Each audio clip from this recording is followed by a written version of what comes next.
वहाँ के महंतों द्वारा यह प्रयास किया जा रहा था कि मेरे भीतर डर पैदा किया जाए। जेल भेजा गया। कोई भी डर सकता है कि जब मैंने कोई गुनाह नहीं किया, मेरे से कोई हिंसा नहीं हुई, तो मुझे जेल भेज दिया गया, तो कोई भी डर सकता है, कोई भी यहाँ से जा सकता है।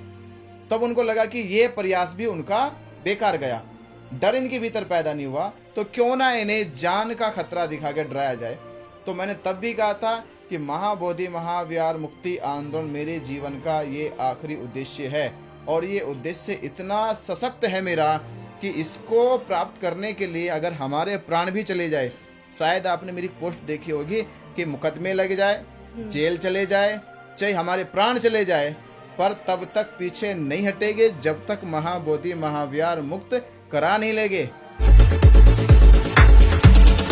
काफी लंबी लड़ाई रही है, ये काफी लंबी लड़ाई के चलते ये रास्ता बिल्कुल आसान तो रहा नहीं होगा, ना पहले ना अभी।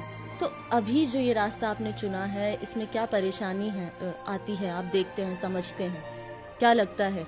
देखिए, मनुष्य के जीवन में सबसे बड़ी परेशानी यही है कि जब वो परिवर्तन की दिशा की ओर चलता है। एक कंफर्टेबल लाइफ को आप आसान से जी सकते हो जी। पर जब आप किसी कंफर्टेबल लाइफ को अनकंफर्टेबल करना चाहते हो, उसके किसी नियम को, नीति को, सिद्धांत को, परंपराओं को तोड़ना चाहते हो, तो यही सोच लेना मुश्किल हो जाता है।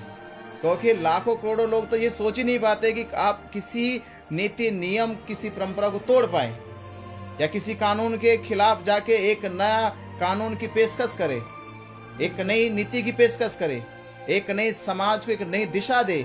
तो ये सोच लेना ही बहुत बड़ी अड़चन हो जाती है। और फिर उसको लेकर समाज में स्थापित होना, उसको फिर समाज के मन के, जहन के, बुद्धि में, विचार में, व्यवहार में उतारना, ये बहुत बड़ा मुश्किल हो जाता है। और उस समय फिर आपके खिलाफ वो लोग, जो लोग ऐसा सोचते नहीं है, वो लोग आपके खिलाफ खड़े हो जाते हैं। और तब खिलाफ हो जाते हैं जब आपके इस क्षेत्र में शुरुआत हो और कुछ वहां पे पुराने लोग हो, तो पुराने लोगों का बड़ा ही जो ईगो होता है, समाज में जो प्रतिष्ठित लोग होते हैं उनको बड़ी तकलीफ होती है, तो वो भी आपके खिलाफ आते हैं। और तब जब ये आंदोलन कोई छोटा आंदोलन नहीं, ये आंदोलन तब जब पूरे संपूर्ण विश्व के बौद्धों का आंदोलन हो, कितनी बड़ी अड़चन होगी। मुझे ऐसे ऐसे मैसेज है कि आपको ये आंदोलन इतने हल्के में मत लो। इस आंदोलन के चक्कर में बहुत सारे लोगों का मर्डर हो चुका है, आपको मारा भी जा सकता है, आया ही होगा कहीं ना आपको कहीं। मारा भी जा सकता है, आपके साथ बहुत सारी घटनाएं घट सकती है। तो मैंने कहा वो तो शुरुआत हो चुकी है। हाँ। जब मैंने कोई क्राइम नहीं किया, जब मैंने किसी को नुकसान नहीं पहुंचाया, तब मुझे 68 दिन की जेल काटनी पड़ी, केवल इस नाते कि मैंने प्रशासन की मनमानी को नहीं माना, मैंने प्रशासन के जो दबाव को नहीं स्वीकार किया, मैंने प्रशासन ने जो अन्यायपूर्ण तरीके से महाबोधि महाविहार मुक्ति के लिए जो धरना चल रहा था उसको हटाने की बात कही, मैंने वो स्वीकार नहीं करी, इसके कारण मुझे जेल भेज दिया। तो ये तो मैं जानता हूं कि इस प्रशासनिक अड़चने हैं, और दूसरी समाज में जो निगेटिविटी फैलाने वाले लोग हैं, जो लोग चाहते कि नहीं ये तो महाबोधि महाविहार पंडित पुरोहितों का है, ये उन्हीं के हाथों में रहना चाहिए, जो महाबोधि महाविहार से करोड़ों रुपए का दान वसूलने का काम करते हैं, जो वहां की संपत्ति को लूटने का काम करते हैं, तो ऐसे लोगों को तकलीफ होगी। तो मुझे तो जेल में रहते रहते, जब मैं जेल से निकल रहा था तो भी कुछ लेटर आए कि आपको मारने की धमकी मिल रही है। कुछ ऐसा वाकया बताइए भी। हाँ, मैं बता रहा हूँ। तो जब मैं जेल से जाने की बता रहा, पहला वाक्य है कि जेल में जाने से पहले मैं एक बार मीटिंग बोध गया में कर रहा था, रात्रि के 9-10 बजे थे। अच्छा। तो कुछ लोग मेरी गाड़ी का जो है वो पूरा का पूरा वो जांच पड़ताल कर रहे थे, कहाँ से गाड़ी आ रही, कहाँ गाड़ी जा रही है।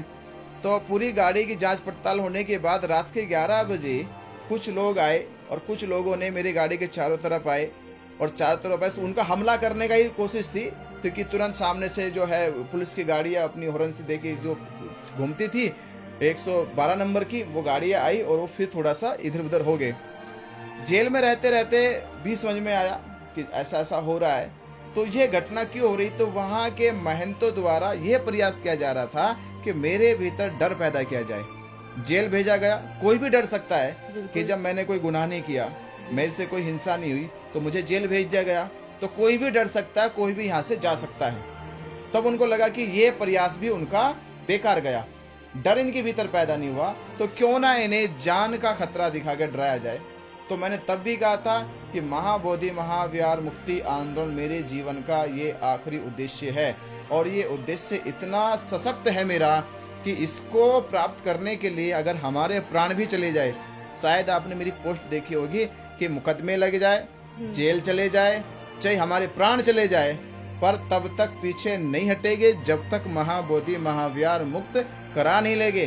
तो ये संकल्प है, केवल एक बोल नहीं था हमारा, कोई विचार नहीं था, ये संकल्प था। ये संकल्प के साथ आगे बढ़ रहे, तो कोई भी भय नहीं है, कोई भी डर नहीं है।